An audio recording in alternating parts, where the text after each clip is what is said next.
How to get Game Pass link in Roblox.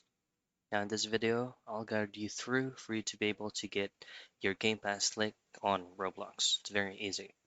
So from here, you're gonna have to access the create option on the field once you log in into Roblox, which will redirect you into Roblox Creator Hub.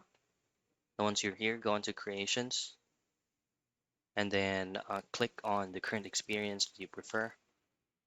And then on the next page, just simply go into monetization and then scroll down, choose on passes.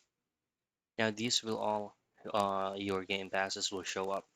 For you to be able to use and copy the link, all you have to do is to click on the three dots and then choose on copy pass ID. Once you've done that, just simply type in roblox.com followed by /game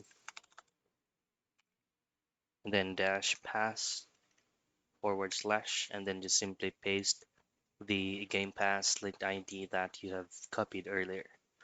And that's it. That is how you get Game Pass link and Roblox.